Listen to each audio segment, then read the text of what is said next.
Hello everyone, আসসালামু আলাইকুম। Welcome to Eva's lifestyle. কেমন আছেন আপনারা সবাই?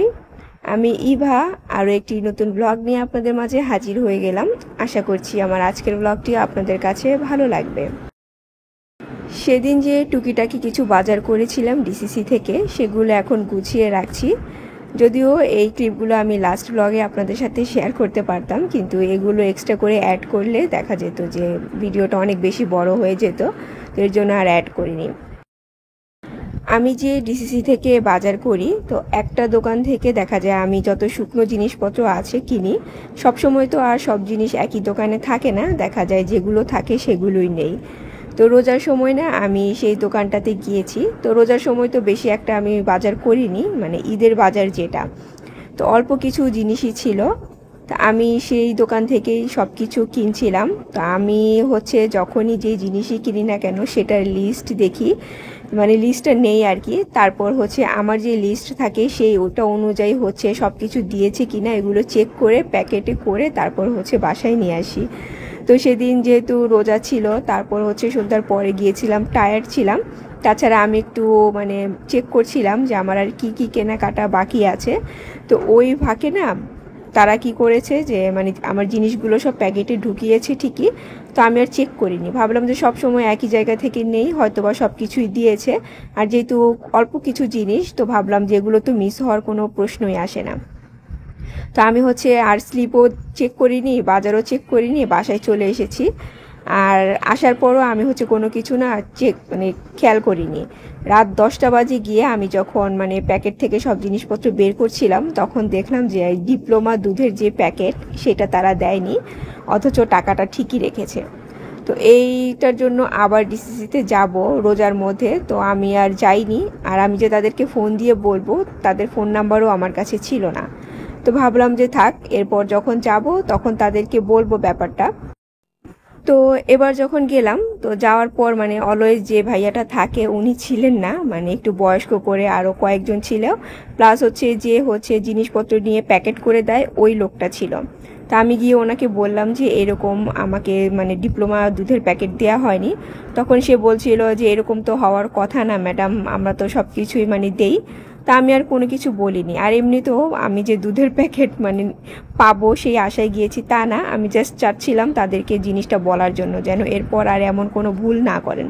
তো ওই মুহূর্তেই দেখি যে ভাইয়াটা মেমো লিখেন উনি আসছে। তো আসার পরপরই আমি ওনাকে বলছিলাম যে এই ভাইয়াটাই তো ছিল।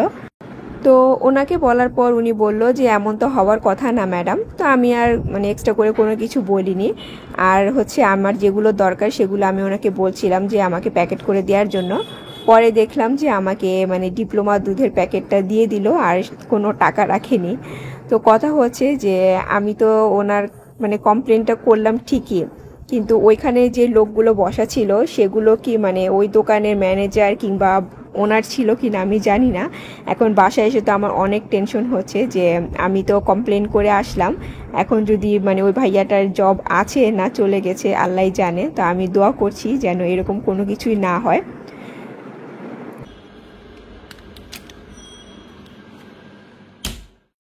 আমার কিচেনের অবস্থা দেখেন।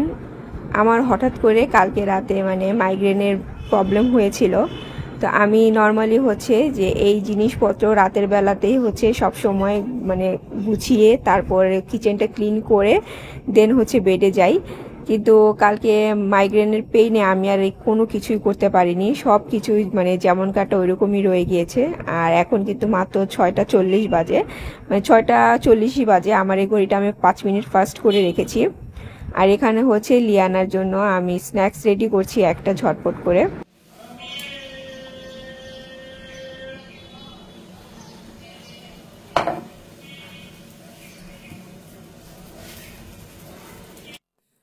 এখন যে পরোটাটা ভাজছি, এটা আজকে খেতে এত বেশি মজা হয়েছিল।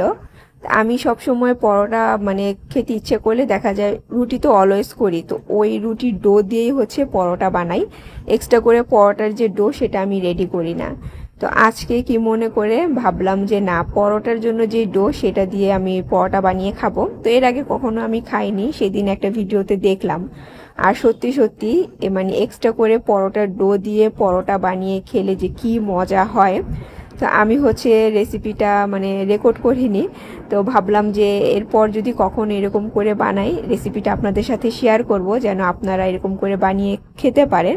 তো অনেকে হয়তো বা মানে পারেন বানাতে, তারপরও ভাবলাম যে যারা আমার মতো জানতেন না তাদের হয়তো বা মানে জানা হয়ে যাবে। এই যে পরোটাটা ভাজছি, বিশ্বাস করেন আমি নাস্তাটা একটুও শান্তি মতো খেতে পারিনি, কারণ আমার সেই মুহূর্তে আবারও মাইগ্রেনের পেন শুরু হয়েছে, সেই সাথে হচ্ছে পেট ব্যথা। তো আমি কোনো রকম নাস্তাটা খেয়ে একটা প্যারাসিটামল খেয়ে হচ্ছে তাড়াহুড়া করে বেডে চলে গিয়েছি। আজকে লিয়ানা তার ড্রেসিং টেবিলের এই অর্গানাইজারটা সুন্দর মতো ক্লিন করে আবার এখানে সব কিছু সেট করে রেখেছে, কিন্তু সমস্যা হচ্ছে এটাতে উপরে যা কিছুই রাখুক না কেন ময়লা পড়ে মানে একদিনও যাবে না। তো এখন ওকে আমি বললাম যে সবগুলো এগুলো ভিতরে ঢুকিয়ে রাখো, কারণ রেখে কোনো লাভ নেই। দেখি লিয়ানা,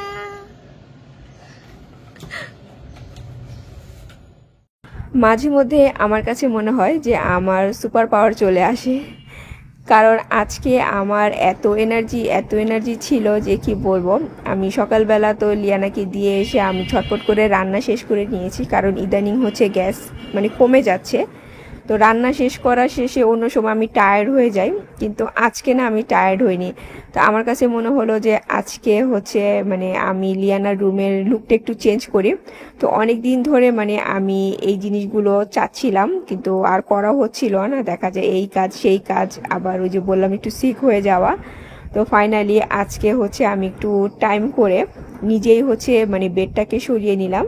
তো বেডটা মানে ম্যাট্রেসটা নামিয়ে নিলে হয়তো বা আরেকটু মানে হালকা হতো, কিন্তু আমি হচ্ছে ম্যাট্রেস সহই মানে এরকম টানাটানি করেছি। তো এর জন্য অনেক হেভি ছিল, একটু কষ্টই হয়েছে বলতে গেলে একা একা এগুলো করতে। তো এই হচ্ছে লিয়ানার রুমের মানে সেকেন্ড বেডরুমের ফাইনাল লুক। লিয়ানার রুম বলি, কিন্তু লিয়ানা তো এই রুমে থাকে না এখনো পর্যন্ত, আমাদের সাথেই ঘুমায়। তো এটার জন্য এটা হচ্ছে সেকেন্ড বেডরুম। আর এখানে আমার ঘরে একটু ফেরি লাইট ছিল, প্লাস এই ফ্লাওয়ার ভাসটা হচ্ছে আমার যে ডাইনিং রুমের ক্যাবিনেট আছে সেখানে ছিল।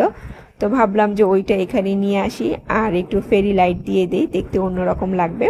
আর এখানে উপরে যে ক্যানভাসগুলো আছে এগুলো হচ্ছে লিয়ানা ড্রয়িং করেছিল, ওইগুলো দিয়ে হচ্ছে মোটামুটি দেয়ালটা সাজানো। তবে দেয়ালের কালারের অবস্থা খুবই বাজে, এগুলো আমাকে হচ্ছে আবার একটু কালার করতে হবে, কারণ নষ্ট হয়ে গিয়েছে। তো এই হচ্ছে আমাদের সেকেন্ড বেডরুম, একটু মানে লুকটা চেঞ্জ করা আর কি। চেঞ্জ করলে দেখা যায় যে অনেক সময় অনেক কিছুই ভালো লাগে। আমি তো এগুলো চেঞ্জ করলাম ঠিকই, কিন্তু এই জিনিস চেঞ্জ করার পর আমি কিন্তু আবারও সিক হয়ে গিয়েছিলাম। তো কেন হয়েছি সেটা আমি আপনাদেরকে একটু পরে বলছি। তো এটা হচ্ছে মানে অন্য একদিনের ক্লিপ। তো আমি যে বললাম সিক হয়ে গিয়েছি, তো সেদিন আর আমি কোনো কিছু রান্না করিনি। তো আমি গতকালকে মাছ হচ্ছে সিদ্ধ করে রেখেছিলাম, তো ভাবলাম যে আজকে ঝটপট করে কাবাব বানাবো আর ডাল রান্না করে ভাত খাবো। তা আমি হচ্ছে আপনাদের সাথে আমার এই কাবাবের রেসিপিটা শেয়ার করছি। তো এর আগেও করেছিলাম, আজকেও করছি, কারণ মানে যখনই মানে দেখাই তখনই দেখা যায় কেউ না কেউ আবার নতুন করে এটার রেসিপিটা দেখতে চান। তো ভাবলাম যে আজকে দেখিয়ে দিই। তো অন্য সময় আমি বানাই ঠিকই, কোনো রেসিপি আর কি রেকর্ড করি না, তো আজকে করেছি তো দেখিয়ে দিচ্ছি। প্রথমে আমি হচ্ছে রুই মাছ নিয়েছি। রুই মাছের মানে যে লেজের অংশগুলো থাকে, লেজ থাকে, ওইগুলো দিয়ে আমি সবসময় মাছের কাবাবটা করি। তো সামান্য লেবু আর হচ্ছে লেবুর স্লাইস যেটা, আর লবণ দিয়ে আমি মাছটাকে সিদ্ধ করে কাটা ফেলে নিয়েছি। তারপর আলু সিদ্ধ করে নিয়েছিলাম, পেঁয়াজ বেরেস্তা করে নিয়েছিলাম। তো এখানে মাছ, আলু, পেঁয়াজ বেরেস্তা দিয়েছি। তারপর হচ্ছে আদা রসুন বাটা, ধনিয়া, জিরা, সামান্য একটু চাইলে গরম মশলা দিতে পারেন, না দিলেও চলে। তারপর হচ্ছে একটু মরিচ গুঁড়া, লবণ, টমেটো সস, তারপর হচ্ছে ধনে পাতা, যদি পুদিনা পাতা থাকে পুদিনা পাতা দিবেন। সেই সাথে হচ্ছে কর্নফ্লাওয়ার আর হচ্ছে আটা ময়দা যেটাই পারেন না কেন সেটা দিবেন। আটা ময়দা দেওয়ার কারণ হচ্ছে আর কর্নফ্লাওয়ার দেওয়ার কারণ হচ্ছে আপনারা যখন মাছটাকে মানে কাবাবগুলো ভাজবেন একটুও ভেঙে যাবে না। আমি অনেকের ভিডিওতে দেখেছি যে মাছের কাবাব বানাতে গেলে দেখা যায় ক্র্যাক পড়ে কিংবা একটু ভেঙে যায়, মানে ভালো মতো হয় না। তো যখন কর্নফ্লাওয়ার কিংবা আটা ময়দা ইউজ করবেন তখন দেখবেন যে আপনাদের মাছের কাবাবগুলো ভাজার সময় কিন্তু একটুও ভেঙে যাবে না। তো আমি হচ্ছে কর্নফ্লাওয়ার আটা নয়তো ময়দা, মানে দুইটার যে কোনো একটা ইউজ করি, আর সাথে তো কর্নফ্লাওয়ার অবশ্যই দেই। তো এই যে আমার মাছের কাবাবগুলো রেডি হয়ে গিয়েছে। আচ্ছা, ভাইরাল এই যে পোড়া রুটি আর মালাই চা কে কে খেয়েছেন? তো এই মালাই চা আর পোড়া রুটি কোন জেলার যেন, কুষ্টিয়া না কি যেন, আমি নামটা অ্যাকচুয়ালি মনে করতে পারছি না। তো আমাদের ঢাকাতেও দেখছি ইদানিং পাওয়া যাচ্ছে, আর সবাই খাচ্ছে, সুন্দর রিভিউ দিচ্ছে। তো ভাবলাম যে কেন আমি ঘরেই ট্রাই করি। যদিও আমি হচ্ছে একদম পারফেক্ট সব কিছু দিয়ে ঘরে ট্রাই করিনি, এগুলোতে মানে রুটিটার মধ্যে হচ্ছে এক্সট্রা এটা সেটা ইউজ করতে হয়। তা আমি শুধু একটু ঘি দিয়ে মানে রুটিটা পুড়িয়ে নিয়েছি। আর ওই যে বললাম যে আমি সিক হয়ে গিয়েছিলাম, তো আমার আর কোনো কিছু করতে ইচ্ছে করছিল না। আর সিক হওয়ার কারণ হচ্ছে যে সেদিন তো আমি এই কাজগুলো করেছি, বেড টানাটানি, ঘর ক্লিনিংয়ের কাজ। তারপর লিয়ানাকে আমি যখন আনতে গিয়েছি তখন তো আমি মানে ট্র্যাকার দেখে যাই, মানে একটা নির্দিষ্ট জায়গায় যখন গাড়িটা থাকে তখন আমি বাসা থেকে বের হই। তো 3-4 মিনিট দাঁড়ানোর পর সে চলে আসে। তো সেই দিন গিয়ে অলমোস্ট হচ্ছে আমি 15 মিনিট দাঁড়িয়েছিলাম, সে আসছে না। তো এত সময় লাগার কথা না, রাস্তা জ্যাম থাকলেও। তারপর ফোন দেওয়ার পরে মানে বাস অ্যাটেন্ডেন্ট আমাকে বলল যে তাদের গাড়িতে প্রবলেম হয়েছে, মানে গাড়ি নষ্ট হয়ে গিয়েছে, আরেকটা গাড়ি আসছে, তারপর হচ্ছে আবার রওনা দিবে। তো আমি সেইখানে অলমোস্ট 1.25 ঘন্টা মানে দাঁড়িয়েছিলাম। তো ঘরের মধ্যে এই কাজ করা, তারপর হচ্ছে 1.25 ঘন্টা দাঁড়িয়ে থেকে মানে আমার পায়ের অবস্থা এমন খারাপ হয়েছে। তো এই কারণে হচ্ছে আমি একদম সিক হয়ে গিয়েছিলাম। আর হচ্ছে টানা 2 দিন মানে আমার অবস্থা হচ্ছে এরকম খারাপ ছিল। কিন্তু খারাপ থাক আর যাই থাক না কেন, মানে ঘরের কাজ তো করতেই হবে, তার তো কোনো শেষ নেই। এই যে সিক অবস্থাতেই আমি হচ্ছে লিয়ানার স্কুলের জন্য স্ন্যাক্স বানাচ্ছিলাম। তারপর সুস্থ হওয়ার জন্য আমি এর পরের দিন পুরোই মানে ফ্রি ছিলাম, মানে কোনো কাজই করিনি। তখন গিয়ে হচ্ছে আমি সুস্থ হয়েছি। আচ্ছা, এখন আমি একজন আপুর কমেন্টে রিপ্লাই দেই। আপু তো অলমোস্ট মনে হয় আমাকে 2বার একই কমেন্ট করেছেন যে আমার কিচেন ক্যাবিনেটের মাপ জানতে চাচ্ছিলেন আপনি আপু। তো আমি হচ্ছে আমার কিচেনের সাইজ অনুযায়ী আমার কিচেন ক্যাবিনেটটা বানিয়েছি। তো তারপরও বলে দেই, লম্বায় হাইট যেমন মানে 6.5 ফিট নাকি 6 ফিট, মানে বলতে গেলে আপনার আলমিরা তারপর হচ্ছে মানে শোকেসের যেমন হাইট হয় সেম হাইট। আর হচ্ছে পাশে মানে চওড়া যেটা সেটা আমি বানিয়েছি 3 ফিট। আর ক্যাবিনেটের ডিপ হচ্ছে মানে ডেপথ যেটা সেটা হচ্ছে আমি 19.5 দিয়েছি। আর বাকি মেজারমেন্ট যেটা মানে একটু কাউন্টার টপ টাইপের যেটা আমি হাইট রেখেছি সেটা নর্মাল এই যে কিচেনের কাউন্টার টপ যেমন হয় সেই বরাবরই আমি হাইটটা রেখেছি।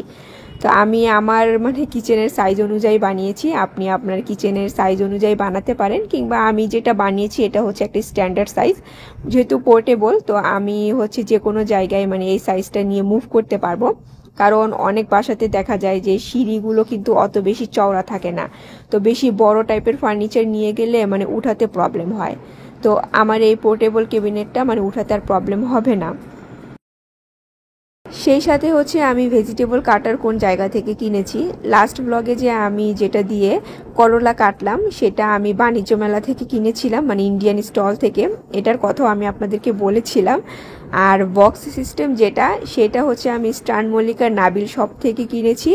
আর দামটা মেবি 700 থেকে 750 টাকার মতো ছিল।